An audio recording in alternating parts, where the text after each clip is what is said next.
Hi hello friends, super Kanmani സീരിയലിൻ്റെ latest episode റിവ്യൂയിലേക്ക് എല്ലാ കൂട്ടുകാർക്കും സ്വാഗതം. ആ ഒരു സാലറി സർട്ടിഫിക്കറ്റ് കൊണ്ട് തൻ്റെ അച്ഛനെ കാണാനായിട്ട് വരികയാണ്. മറ്റൊന്നുമല്ല, ആ അച്ഛന് ഒരുപാട് സന്തോഷമാവാണ്ട് മോൾക്ക് സാലറി വർദ്ധിച്ചിരിക്കുന്നു. അതുകൊണ്ട് തന്നെ 15 ലക്ഷം കെട്ടിയിട്ട് ആ ഒരു ബാങ്കിൽ ലോൺ തിരിച്ചെടുക്കാനായിട്ട് സാധിക്കുന്നുള്ള വിവരം അച്ഛനെ അറിയിക്കാട്ടോ ചെയ്യുന്നത്. അതുകൊണ്ട് ഇനി അച്ഛൻ ഒരിക്കലും തന്നെ വിഷമിക്കേണ്ട കാര്യമില്ല എന്നും അച്ഛനോടും അച്ഛൻ്റെ കൂട്ടുകാരോടൊക്കെ പറയുന്നുണ്ട് കേട്ടോ.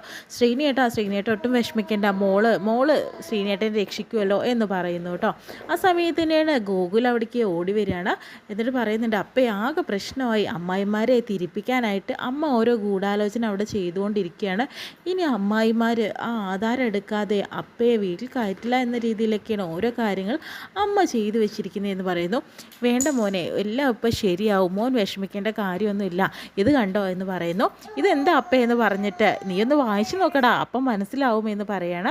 അങ്ങനെ സാലറി സർട്ടിഫിക്കറ്റ് കാണിക്കട്ടോ. അയ്യോ അപ്പേ, നമ്മൾ രക്ഷപ്പെട്ടല്ലോ, ഇത്രയും സാലറി ഉണ്ടെങ്കിൽ അപ്പയ്ക്ക് ഈസി ആയിട്ട് തന്നെ ആ ലോണ് പാസ്സാവുമെന്നൊക്കെ പറയാം കേട്ടോ.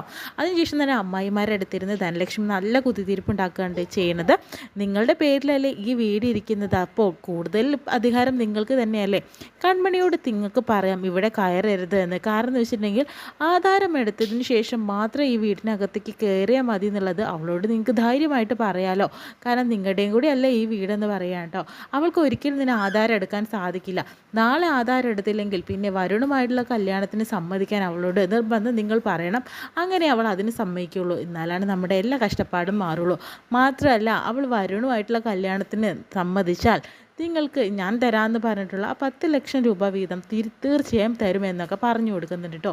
ധനലക്ഷ്മി ഇതെല്ലാം നടക്കും, തീർച്ചയായും നടക്കും. അത് അവൾ വരുന്നുണ്ട്, നിങ്ങൾ പറഞ്ഞു ഇവിടെ കയറണ്ട എന്നുള്ളത്, ഞാൻ അങ്ങോട്ട് മാറി നിൽക്കാൻ മറന്നു പറഞ്ഞിട്ട് അതിനുശേഷം കൺമണിയും അച്ഛനും ഗോകുലും വരിക കേട്ടോ ചെയ്യുന്നത്. അപ്പോഴത്തേനെ കൺമണിയോട് അമ്മായിമാർ പറയുന്നുണ്ട്, നീ എങ്ങോട്ടാണ് കയറി പോകുന്നതെന്ന് പറയുന്നുണ്ട്. ഞാൻ വീട്ടിനകത്തേക്ക്, നീ അങ്ങനെ കയറണ്ട, നിനക്ക് ആധാരം എടുക്കാൻ സാധിക്കുമോ, നാളെ നീ ആധാരം എടുത്ത് ഞങ്ങളുടെ കൺമുന്നിൽ കൊണ്ടുവന്ന് തരണം, അല്ലാത്ത പക്ഷം നീയും നിൻ്റെ അച്ഛനും ഇവിടെ നിന്ന് ഇറങ്ങിക്കോ, അതിനകത്ത് കയറാൻ ഞാൻ സമ്മതിക്കില്ല. അപ്പോൾ ഗോകുൽ പറയുന്നത്, എന്താ അമ്മായിമാരെ ഇങ്ങനെയൊക്കെ, ഒന്നും പറയണ്ട ഗോകുലേ, ഞാൻ അങ്ങനെ കയറി നോക്കട്ടെ എന്ന് പറഞ്ഞിട്ട് കൺമണി കയറാനായിട്ട് നോക്കുമ്പോൾ അമ്മായി പിടിച്ച് തള്ളുന്നുണ്ട് കേട്ടോ. എന്ത് ഈ കാണിക്കുന്നതെന്ന് പറയുന്നുണ്ട്. അമ്മായിമാരെ കൊണ്ട് ഈ കാര്യം പറയിപ്പിച്ചത് മറ്റാരുമല്ല എന്ന് എനിക്ക് നല്ലപോലെ അറിയാം. പിന്നെ ഗോകുലേ, നീ അതെടുത്തൊന്ന് കാണിച്ചു നോക്കുമെന്ന് പറയുന്നുണ്ട്. അപ്പോഴത്തേനും ധനലക്ഷ്മി വരുന്നു, എന്താ ഇവിടെ പ്രശ്നമെന്ന് ചോദിക്കുന്നുണ്ട്. ധനലക്ഷ്മി, നീ ഈ കാര്യത്തിൽ ഇടപെടേണ്ട, ഞാനും ഇവരും തമ്മിലുള്ള പ്രശ്നമാണ്. കാരണം ഇവർ ഞങ്ങളുടെ വീട്ടിലാണ് താമസിക്കുന്നത്, മാത്രമല്ല ഇത് ഞങ്ങൾക്ക് കൂടെ അവകാശപ്പെട്ട വീടാണെന്നൊക്കെ പറയാട്ടോ ചെയ്യുന്നത്. ഇനിയിപ്പോൾ എന്താണ് ചെയ്യേണ്ടത്, വരുണുമായിട്ടുള്ള കല്യാണത്തിന് ഉറപ്പിച്ചിട്ടുണ്ടെങ്കിൽ കാര്യങ്ങളൊന്നും ഞങ്ങൾ പ്രശ്നം ഉണ്ടാക്കില്ല, അല്ലാത്ത പക്ഷമാണെങ്കിൽ ഇവൾക്ക് ഇവിടെ കയറാൻ ഞങ്ങൾ സമ്മതിക്കില്ല എന്നൊക്കെ പറയുന്നുണ്ട്. എന്നാൽ ഒരു കാര്യം കൂടി ചെയ്തോ ഗോകുൽ, നീ അതെടുത്ത് കാണിച്ചു കൊടുക്കുമെന്ന് പറഞ്ഞിട്ട് ഗോകുൽ ആ ഒരു സാലറി സർട്ടിഫിക്കറ്റ് കാണിച്ചു കൊടുക്കുന്നു കേട്ടോ. അമ്മയ്ക്ക് തന്നെ കാണിച്ചു കൊടുക്കുന്നില്ലേ എന്ന് പറയുന്നുണ്ട്. ആർക്കും ഇംഗ്ലീഷ് വായിക്കാൻ അറിയാത്തതുകൊണ്ട് തന്നെ ധനലക്ഷ്മിയെ കൊണ്ട് വായിപ്പിക്കുകയായിട്ട് ചെയ്യുന്നത്. അപ്പോഴാണ് 1.5 ലക്ഷം രൂപയാണ് കൺമണിയുടെ സാലറി എന്ന് അറിയുമ്പോഴത്തേനും ഞെട്ടിത്തരിക്കുന്നുണ്ട് കേട്ടോ.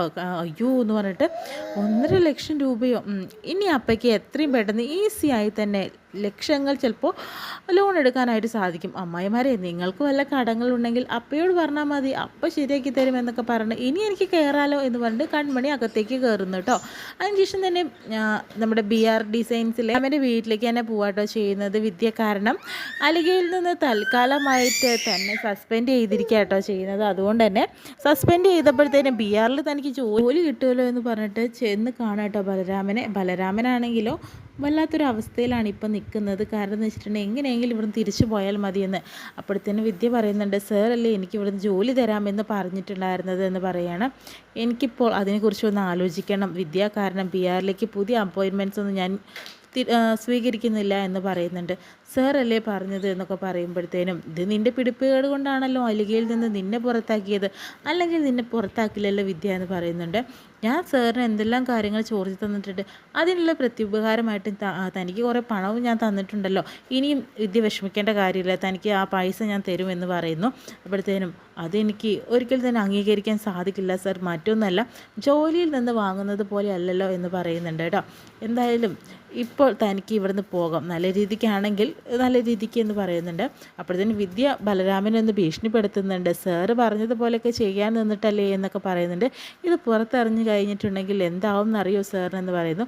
നീ എന്താ എന്നെ ഭീഷണിപ്പെടുത്തുകയാണോ വിദ്യ എന്ന് ചോദിക്കാട്ടോ ചെയ്യുന്നു. ഭീഷണിയൊന്നുമല്ല, ഭീഷണിയാണെങ്കിൽ എന്നെക്കുറിച്ച് വിദ്യയ്ക്ക് നന്നായിട്ട് അറിയാലോ എന്ന് പറയുന്നു കേട്ടോ. തനിക്കിപ്പോൾ പോവാം എന്ന് പറഞ്ഞിട്ട് അപ്പോഴത്തേനും വിധി ചോദിക്കുന്നുണ്ട്, BR ഡിസൈൻസിലേക്ക് ഒരു ഡിസൈൻ വരച്ചു തന്നത് കൺമണിയല്ലേ, ആ ഒരു ഡൽഹി പ്രോജക്റ്റ് തിരിച്ചു പിടിക്കാൻ വേണ്ടിയിട്ടെന്ന് പറയുമ്പോൾ ഇതെന്ന് എനിക്കറിയില്ല, കൺമണിയല്ല എന്ന് പറഞ്ഞിട്ട് ബലരാമൻ രക്ഷപ്പെടുന്നു. ആ സമയത്ത് തന്നെ സുമിത്ര വരുന്നത് കേട്ടോ. വിദ്യയുടെ ഒരു സപ്പോർട്ടിങ് എന്ന രീതിയിൽ തന്നെയാണ് വരുന്നത്. വിദ്യയ്ക്ക് അവിടെയില്ല ഇവിടെയില്ല എന്ന പോലെ ആയല്ലേ എന്ന് പറയാട്ടോ ചെയ്യുന്നത്. എന്ത് ചെയ്യാനാ മേഡം, എന്നെ ഒന്ന് രക്ഷിക്കണം എന്ന് പറഞ്ഞു കൊടുക്കുന്നുണ്ട് കേട്ടോ. നിന്നെ ഞാൻ രക്ഷിക്കാം, നിനക്ക് നാളെ തന്നെ ഞാൻ ജോലി തരാം, താങ്ക് യു മാഡം എന്ന് പറയുകയാണ്. പിന്നെ ഇതിൻ്റെ ജോലി എന്താണെന്ന് വെച്ചിട്ടുണ്ടെങ്കിൽ ബി ആറിൽ നിന്നുകൊണ്ട് തന്നെ അലിഗയിലേക്ക് കയറാൻ വേണ്ടിയിട്ട് നീ എന്തെങ്കിലും ചെയ്യണമെന്ന് പറയാട്ടോ ചെയ്യുന്നത്. അതെങ്ങനെയാണ് മാഡം, അതൊക്കെ നിനക്ക് ആലോചിച്ചാൽ മനസ്സിലാവും, ഇതിൽ കൂടുതൽ എനിക്ക് പറയാനൊന്നുമില്ല എന്ന് പറയുന്നു. അപ്പോഴത്തേനും മാഡം എനിക്കൊരു കാര്യം അറിഞ്ഞാൽ കൊള്ളണമെന്നുണ്ട്. ആ BRലേക്ക് അന്ന് അലിഗയിൽ നിന്ന് ആരാണ് ആ ഡിസൈൻ വരച്ചിരുന്നത്, കൺമണിയാണോ ആ ഡൽഹി പ്രൊജക്റ്റിന് വേണ്ടിയിട്ടെന്ന് പറയുന്നു. തീർച്ചയായും എനിക്ക് ഉറപ്പായിരുന്നു വിദ്യ ഇങ്ങനെ ഒരു ചോദ്യം എന്നോട് ചോദിക്കുന്നുള്ളത്. എന്തായാലും ആ കാര്യത്തിൽ ഇപ്പം മനസ്സിലായി നീ എങ്ങനെയാണ് ഇത് കൈകാര്യം ചെയ്യാൻ നിനക്ക് സാധിക്കുന്നതെന്ന് പറയുന്നു കേട്ടോ. എത്രയും പെട്ടെന്ന് അലിഗയിൽ കയറ്, എന്നിട്ട് എന്നെ വിളിക്കുമെന്ന് പറഞ്ഞിട്ട് സുമിത്ര പോകുന്നു. അതിനുശേഷം വീണ്ടും കൺമണിയായിട്ടോ കാണിക്കുന്നത്. പച്ചക്കറി അരിഞ്ഞുകൊണ്ടിരിക്കുന്ന സമയത്ത് തന്നെ കൺമണിയുടെ കൈ മുറിയാണ്. കൺമണിയുടെ കൈ മുറിയണ സമയത്ത് തന്നെ ഗോകുല് പറയുന്നുണ്ട്, ഗോകുലേ എന്ന് വിളിക്കുകട്ടോ ചെയ്യുന്നത്. എന്താണ് നീ വിളിച്ചു കൂവുന്നതെന്ന് പറഞ്ഞിട്ട് ധനലക്ഷ്മി വരുന്നുണ്ട് കേട്ടോ. ഏട്ടത്തി എൻ്റെ കൈ മുറിഞ്ഞു പച്ചക്കറി അരിഞ്ഞപ്പോൾ. അത് നിനക്ക് കിട്ടേണ്ടതാടി, നിൻ്റെ ചോര നിൽക്കുന്നില്ല ഏട്ടത്തി എന്ന് പറയുന്നു. അത് നിനക്ക് വേണ്ടത് തന്നെയാണ്. എന്തായാലും ഈ മുറിവ് നീ ഞങ്ങളുടെ മനസ്സിൽ മുറിവാക്കിയില്ലേ, അത് നിനക്ക് തിരിച്ച് കിട്ടിയെന്ന് പറയുന്നു. അപ്പോഴേക്കും ഗോകുല് വരുന്നുണ്ട് കേട്ടോ. എന്താ അപ്പയെന്ന് ചോദിക്കുന്നുണ്ട്. എടാ മുറിഞ്ഞടാ എന്ന് പറയുന്നുണ്ട്. അയ്യോ നല്ല ചോര വരുന്നുണ്ടല്ലോ. അപ്പം ഞാനൊരു കാര്യം ചെയ്യാം, വേഗം പോയി മഞ്ഞപ്പൊടി എടുത്തിട്ട് വരാമെന്ന് പറയുന്നു. മുഴുവനിടെ ഇവൾക്ക് മഞ്ഞപ്പൊടിയല്ല വേണ്ടത്, മുളക് പൊടി ഇട്ട് കൊടുക്കുമെന്ന് പറഞ്ഞു കൊടുക്കുന്നുണ്ട്. അമ്മയൊന്നും മിണ്ടാണ്ടിരുന്നേന്ന് പറഞ്ഞിട്ട് ഗോകുല് പോകുന്നുണ്ട്. അതിന് ശേഷം തന്നെ നീ കൈ പിടിച്ചിട്ട് പറയുന്നുണ്ട്, ഇത് കണ്ടോ ചോര, ഇത് നിനക്ക് വരാൻ പോകുന്ന എന്തിൻ്റെയോ ഒരു അറിയിപ്പാണെന്ന രീതിയിലൊക്കെ പറയുന്നുണ്ട്. ഇനി നാളെ നീ നേരം വെളുക്കുമ്പോൾ കണ്ടോ നിൻ്റെ അവസ്ഥ എന്തായി മാറുന്നത്, നീ മനസ്സിലാക്കിക്കോ എന്ന രീതിയിലൊക്കെ ധനലക്ഷ്മി കൺമണിയെ ശ്വാസിച്ച് പോവാട്ടോ. അപ്പോൾ തന്നെ കൺമണിക്ക് നല്ലൊരു വിഷമാവുന്നുണ്ട് കേട്ടോ, എന്താ ഇവരിങ്ങനെ പറയുന്നതെന്ന് ആലോചിച്ചുകൊണ്ട്. പിന്നീട് കാണിക്കുന്നത് സുജയും അതുപോലെ സാഗറിനെ കേട്ടോ. സാഗറിനെ ജർമ്മനിയിൽ നിന്ന് വിളിക്കുകയാണ് ചെയ്യുന്നത്. കൃപയെ എത്രയും പെട്ടെന്ന് അവിടുത്തെ ഹോസ്പിറ്റലിൽ കൊണ്ടുവരണം, കൃപയുടെ അസുഖം പെട്ടെന്ന് മാറിയിട്ട് തിരിച്ചു പോകാമെന്ന രീതിയിൽ അങ്ങനെ സുജാതയോട് പറയുന്നുണ്ട്. സുജു, നമ്മുടെ എല്ലാ പ്രതീക്ഷയും ഇനിയാണ് തുടങ്ങാൻ പോകുന്നത്. മോൾക്ക് എത്രയും പെട്ടെന്ന് തന്നെ എല്ലാം ഭേദമാവും എന്നാണ് പറഞ്ഞിരിക്കുന്നത്. ജർമ്മനിയിലേക്ക് എത്രയും പെട്ടെന്ന് പോകണം നമുക്കെന്ന് പറയുന്നു കേട്ടോ. അങ്ങനെ ആകുമ്പോൾ കൃപയ്ക്ക് നല്ലൊരു ആശ്വാസമാവും. ഇപ്പോഴത്തന്നെ കൃപയ്ക്ക് കുറേ മാറ്റങ്ങളുണ്ട് സാഗർ എന്ന് പറയുന്നുണ്ട്. എത്രയും പെട്ടെന്ന് കൃപ പഴയ രീതിയിൽ തന്നെ തിരിച്ചു വരും സുജു എന്ന് പറയട്ടോ. അങ്ങനെ തന്നെ വരികയാണ് നമ്മുടെ കൃഷി വരുന്നുണ്ട്. അങ്ങനെ നാരങ്ങ മിഠായി ആയിട്ട് വരുന്നുണ്ട്. എന്താ ഒരു ആലോചന, ജർമ്മനിയിലേക്ക് കൊണ്ടുപോകാനായിട്ട് കൃപയെ കൊണ്ടുപോകാനായിട്ട് പറഞ്ഞിട്ടുണ്ട്. എത്രയും പെട്ടെന്ന് നമുക്ക് പോകണം. അങ്ങനെ ആകുമ്പോഴത്തേനും കൃപ പഴയതുപോലെ തന്നെ തിരിച്ചു വരുമെന്നൊക്കെ പറഞ്ഞു കൊടുക്കുന്നുണ്ട് കേട്ടോ. അങ്ങനെ തന്നെ നീ എന്താ നാരങ്ങ മുട്ടായൊക്കെ ആയിട്ട് വരുന്നത്, ഞാൻ എൻ്റെ അച്ഛനും അമ്മയ്ക്കും കൊണ്ടുവന്നതാണെന്ന് പറയുന്നു.